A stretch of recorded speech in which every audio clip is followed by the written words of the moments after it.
nyuma y'uko Leta Zunze Ubumwe za Amerika zifatiye guverinoma y'u Rwanda ndetse n'igisirikare cy'u Rwanda ibihano, bakanatangaza ko kandi harimo abayobozi b'u Rwanda bagiye kuzafatirwa ibihano bakanemwa viza, harimo na Perezida Paul Kagame n'umuryango we. Ubwo ndavuga Jeannette Kagame, umwana wabo Ivan Cyomoro Kagame, Ange Kagame, Ian Kagame, Brian Kagame ndetse n'abuzukuru babo n'abandi bayobozi bagiye batandukanye bashyirwaga mu majwi y'uko batazigera bemererwa gukandagira ku butaka bwa Leta Zunze Ubumwe za Amerika. U Rwanda rwashinje Leta Zunze Ubumwe za Amerika kubogama gufatira u Rwanda ibihano bagendeye ku bukungu buri muri Leta Zunze Ubumwe za Amerika n'amasezerano yasinywe hagati ya Perezida Tony Felix Tshisekedi ndetse na mugenzi we Donald Trump. Vuga amasezerano yasinywaga nyuma y'andi masezerano yabaye hagati y'abakuru b'ibihugu ko ari batatu, Paul Kagame, Anthony Felix Tshisekedi na bwana Donald Trump wa Leta Zunze Ubumwe za Amerika. Leta Zunze Ubumwe za Amerika zongeye gutangaza ko zafatiye abandi bantu ibihano. Muri abo ngabo harimo kandi Colonel Kubwayo wa FDLR, umutwe ugizwe n'abantu basize bakoze jenoside yakorewe abatutsi ndetse akari nabo bawubatse. Hakabamo kandi na Nzenze wa M23, umutwe wagiye guhungabanya umutekano wa Leta Zunze Ubumwe za Amerika nk'uko Leta Zunze Ubumwe za Amerika babivuga, mu gihe M23 bivuga ko yagiye gushaka ubwigenge ndetse no kubohora abaturage ba Repubulika Iharanira Demokarasi ya Kongo, mu gihe ibindi bihugu birimo Leta Zunze Ubumwe za Amerika n'ibindi bihugu bigiye bitandukanye byo mu karere bivuga ko M23 ari ingabo z'u Rwanda kandi ziri mu butaka bwa Repubulika ya Demokarasi ya Kongo zibari hagati y'ibihumbi 2015 bagiye gusahura amabuye y'agaciro muri Leta Zunze Ubumwe za Amerika, kandi bakanabishingiraho yuko ngo u Rwanda rwazamuye inyungu n'ubucuruzi bw'amabuye y'agaciro ugereranyije n'indi myaka yabanje, aho u Rwanda rwacuruzaga ibiro hagati ya 20 na 30 by'amabuye y'agaciro mu kwezi, naho rukaba rwinjizaga arenga miliyoni 20 n'ibiro u Rwanda rwinjizaga arenga miliyoni 20 na miliyoni 30 z'amadolari, ubwo ni miliyoni z'amadolari ya Amerika. U Rwanda rusigaye rwinjiza arenga miliyari 1.7 y'amadolari ya Amerika buri kwezi, ubwo yashize mu Nyarwanda agera muri za tiriyari. Ikaba intandaro y'uko Leta Zunze Ubumwe za Amerika kandi zishinja u Rwanda kuba rwarinjiye muri Repubulika ya Demokarasi ya Kongo nk'uko byakozwe n'ubutasi bwa CIA bifashishije ikoranabuhanga rigezweho na za satellite, kubona ingabo z'u Rwanda ibihumbi n'ibihumbi n'imodoka zabo n'intwaro zigezweho zirunda ku butaka bwa Repubulika Iharanira Demokarasi ya Kongo. Byanagiye bigarukaho cyane u Rwanda rugahakana ibyo birego rwashinjwaga n'ibyo bihugu ndetse no mu mahanga, nyuma bikaza kubyemera ko bashizeyo ingabo ariko mu rwego rwo kurinda abatutsi nk'uko babivuze. Ibyo ngibyo byatangajwe na ambasaderi w'u Rwanda muri Leta Zunze Ubumwe za Amerika Mukantabano. Amerika rero yahaniye Colonel Kubwayo na FDL Nzenze, ariko nubwo bari kubahana imirwano yacyakomeje mu burasirazuba bwa Repubulika Iharanira Demokarasi ya Kongo. Ibyo bihano bya Leta Zunze Ubumwe za Amerika bishe bikurikira n'ibindi bihano byafashwe na Leta y'Ubwongereza babifatiye witwa Lorenzo Kanyuka, byaje no kuvumburwa ko atari umukongomani nubwo avuga ko ari umunyamurenge. Uyu Lorenzo Kanyuka byaje kugaragara ko afite ubwenegihugu bwo mu Bwongereza n'ubw'u Rwanda, ubwo yavugaga ko yavuye mu Rwanda yerekeza muri Leta y'Ubwongereza, ubwo ni muri UK. Ubwo baje kuvumbura ko yari afite ubwenegihugu bw'u Rwanda, bivuze ko uyu Lorenzo Kanyuka nawe yamaze gushyirwaho mandate ari muta muri yombi nk'umuntu wagiye guhungabanya umutekano muri Repubulika ya Demokarasi ya Kongo, ibintu bimaze gutwara ubuzima bw'abarenga miliyoni 6 nk'uko bigarukaho. Ikaba ari jenoside ng'isaha n'isaha izavuga ko yakozwe na guverinoma y'u Rwanda nk'uko bitangazwa. Leta Zunze Ubumwe za Amerika rero zatangaje ko zafatiye ibihano bamwe mu basirikare bakomeye cyane mu Rwanda, ariko mbere y'ibyo ngibyo reka tubanze tuvuge nanone ku makuru y'ukuntu Ubwongereza bwatsinze u Rwanda mu rubanza bari baruburanyemwo ndetse mu minsi ishize. U Rwanda rwari rwareze Ubwongereza urwego. Ni urubanza rero rwari hagati y'u Rwanda na United Kingdom, ubwo ni muri Leta Zunze Ubumwe ni muri UK, ni Leta Zunze Ubumwe z'Abongereza ziri mu masezerano kandi ndetse yo kohereza abimukira, ndetse basabaga ubuhungiro muri Leta y'Ubwongereza. Gusa Ubwongereza avuga ko buzabohereza mu Rwanda. Ni icyemezo cyasohotse ku itariki ya 2 Kamena mu mwaka 2026 cy'uko urukiko mpuzamahanga rw'ubukemurampaka rwitwa Parliament Court arbitrations ndetse rwategetse ko Ubwongereza rero butagomba kwishyura u Rwanda amafaranga rwarimo rurasaba arenga ibihumbi 100 by'amapawundi, ubwo yashize mu Nyarwanda ni miliyoni 100 z'amapawundi, ubwo yashize mu Nyarwanda ni hafi miliyari 150 z'amafaranga y'u Rwanda. U Rwanda kandi rwavuga ko kandi Ubwongereza bwishi amasezerano nyuma yo guhagarika gahunda yo kohereza abimukira. U Rwanda kandi rwasabaga kwishyurwa amafaranga yateganyijwe mu masezerano 2025-2026 yagombaga kwishyurwa mu kwezi kwa kane buri kwezi, cyangwa se buri mwaka hagombaga kwishyurwa arenga miliyoni 50 z'amapawundi. Ari impamvu u Rwanda rero rwavuze ko rugomba kwishyurwa ayo mafaranga arenga ibihumbi 100 miliyoni 100 z'amapawundi, ubwo akarimwe amafaranga agombaga kwishyurwa mu mwaka wa 2025 n'umwaka wa 2026. Hari ibiganiro n'inyandiko kandi zerekana ko u Rwanda rwari rwaremeye kutazahabwa ayo mafaranga yarasigaye, bityo rero nibyo byanatumye u Rwanda rusaba gutsindwa cyangwa se rusabwa kuba rwakuraho ayo mafaranga rutazigera ruhabwa. Bivuze ko rero Ubwongereza n'u Rwanda nuko nguko byarangiye. Ntabwo rero Ubwongereza buzigera buha amafaranga u Rwanda, ya mafaranga yageraga ku mafaranga miliyoni 100 z'amapawundi. Gusa nubwo u Rwanda rwatsinzwe, hari amakuru avuga ko u Rwanda rutigeze rumanika amaboko, kubera ko u Rwanda rwari rwanavuze ko ngo bagomba kuzishyura n'amafaranga y'inyungu arenga kuko tubahiriza amasezerano yari yasinywe hagati y'impande zombi nk'uko bitangazwa muri rusange. U Rwanda rero rwo rwatsinzwe runo rubanza, ntaho uzi niba ruzajurira cyangwa se rutazajurira. Reka twikomeze n'amakuru mu burasirazuba bwa Repubulika Iharanira Demokarasi ya Kongo. Wakanze subscribe. Tukiri aho ngaho kandi Nkozi hasi n'ibihuye, igisirikare cya leta ya Kongo na FARDC na Wazalendo ku munsi w'ejo babashije rero kwinjira mu gace ka Rubaya hafi y'ibirombe by'Ibutare cyangwa se ibikorwa bikunda gucukurwamo amabuye ya konkota n'inyeshyamba za M23 bivuga ko rwinjiza arenga miliyari ndetse ya buri kwezi. Hari amakuru avuga ko kandi no imirwano ikibandanya cyangwa se igikomeje ni mu gihugu cy'u Burundi, ubwo bivuze mu rurimi rw'Ikirundi irabandanya kuko byanditswe mu kirimi cy'Ikirundi, ndetse bivanye nuko uruhande rumwe rutsinda umwanya muto aho birukanye abandi mu gace. Bikavuga ko kandi M23 yifashishije ingabo z'Abafaransa. Mu makuru yavugaga ko ubwo M23 yamaze kwamburwa ibice bigiye bitandukanye ikongera kwisubiza ibice bigiye bitandukanye bigera ku 10, yakoresheje drone z'Abafaransa ndetse n'izindi ngabo z'Abafaransa. Gikavuga ko Perezida Paul Kagame iki gihe yahitaga yerekeza muri Qatar, ariko yabanje kuvugana n'Ubufaransa bakamuha ubufasha. Amerika kandi yahannye iyo nkuru ndaza kuyisorezaho, ariko se wakanze buto yanditse subscribe ukanda no kunzogera bizajya bigufasha kubona amakuru n'ibiganiro byacu bya buri munsi tugutegurira. Tunakugezaho amasaha 28 ku yandi 28.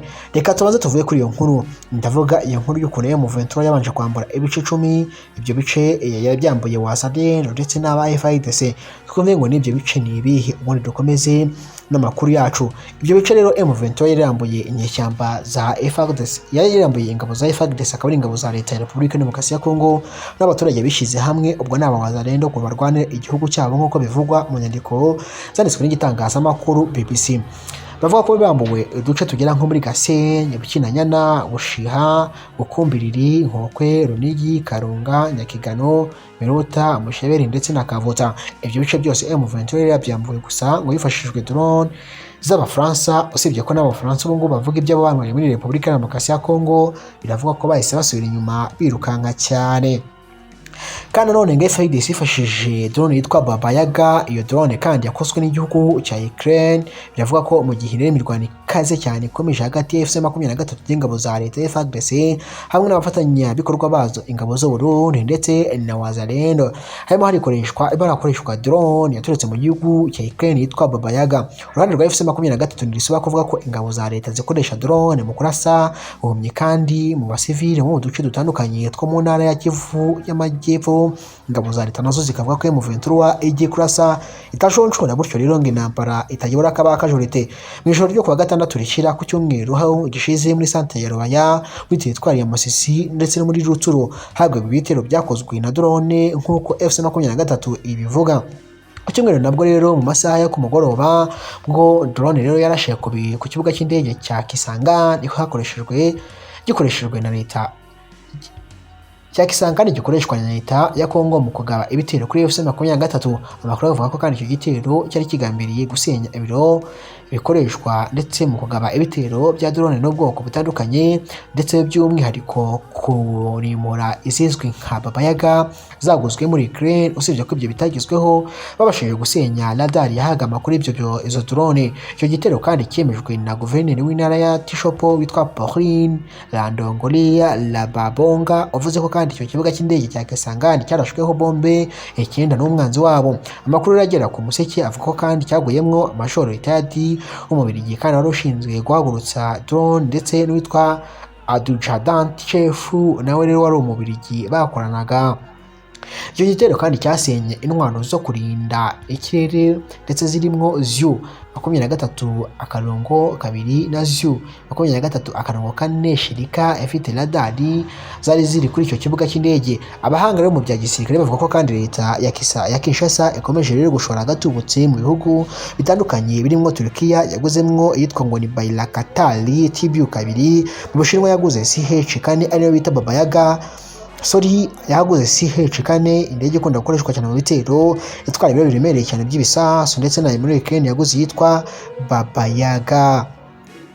Baba Yaga rero ni izina rikoreshwa cyane kuri izi drone nini zo mu bwoko bwa helicopter cyangwa se octopter zifite moteri 3 cyangwa se 8 zamamaye cyane mu ntambara ya Ukraine n'Uburusiya. Izo drone kandi zikunze kuba nini cyane kurusha izisanzwe, zifata amashusho kandi munsi yazo kandi hashyirwaho ibisasu manini cyangwa se grenade zikoreshwa mu bikorwa bya gisirikare. Amakuru kandi avuga ko kandi izo drone zamamaye cyane kubera ubushobozi bwazo gukora nijoro no gutwara ibisasu biremereye nko gutera ubwoba abasirikare buri ku rugamba bitewe n'urusaku ndetse n'imiterere yazo. Izo drone kandi zigorotswa n'abakozi babiri ndetse babihugukiye bari control stations, ndetse babahabwa amashusho n'amakuru y'ibyo zireba biva kuri icyo cyogajuru. Kandi zigira kamera zisanzwe cyane, kamera zifata amashusho nijoro, arimo izitwa ngo ni Alfred cyangwa se Terminator kamera. Za kamera ziba zisikana ikintu cyangwa se ubushyuhe bw'ikintu, hakabamo GPS ndetse na system zikohereza amashusho mu gihe cya nyacyo. Kandi mu buryo rusange kandi izi drone zimara mu kirere igihe kingana n'iminota 30 n'amasaha agera kuri 2, ariko izo zitwaye imizigo iremereye iyo zitwaye imizigo iremereye zishobora kumara iminota 20 ndetse n'iminota 60, mu gihe zitaremerewe rero zishobora kumara hagati y'amasaha 2 ndetse uhereye ku minota 30 ukagera ku masaha 2. Zishobora kandi kugera mu masaha 2 ndetse zikagera bitaremereye. Zimwe kandi muri izo drone za Baba Yaga zishobora nanone kugera ku muvuduko wa kilometero 80 mu isaha, zigafata igipimo mu ntera ya kilometero 20 ziri mu kirere. Kandi zifite ubushobozi bwo kugaba ibitero mu birindiro bya gisirikare ndetse no gusenya indaki n'imodoka z'intambara, gutega mine no gutanga amakuru y'aho umwanzi aherereye ndetse no gukora ibindi bikorwa rugamba. Nk'uko rero Forbes bivuga kandi Baba Yaga itwara ibisasu ndetse biyobowe hifashishijwe yitwa Semi Active Release Guidance, byifashisha bari kugera ku ntego neza mu buryo bugoranye ndetse no kuyihusha. Kandi izi drone kandi zifatwa nk'urupfu ndetse zishobora none kugaragara hifashishijwe kamera zifata amashusho nijoro, night vision cyangwa se ibikoresho bifata ubushyuhe aribyo thermal imaging sight, ndetse Dmitry Roganski, umusenateri w'Uburusiya wahoze ayobora NESA, yabwiye Forbes ko mu mwaka wa 2024 icy'ingenzi atari kumanura drone za Baba Yaga, ahubwo ari ukumenya aho abaziyobora bihishe kugira ngo bafatwe cyangwa se bishwe. Intambara yo hagati kandi irimo drone z'amoko atandukanye n'imbunda ziremereye irakomeje mu majyaruguru n'amajyepfo muri Repubulika Iharanira Demokarasi ya Kongo.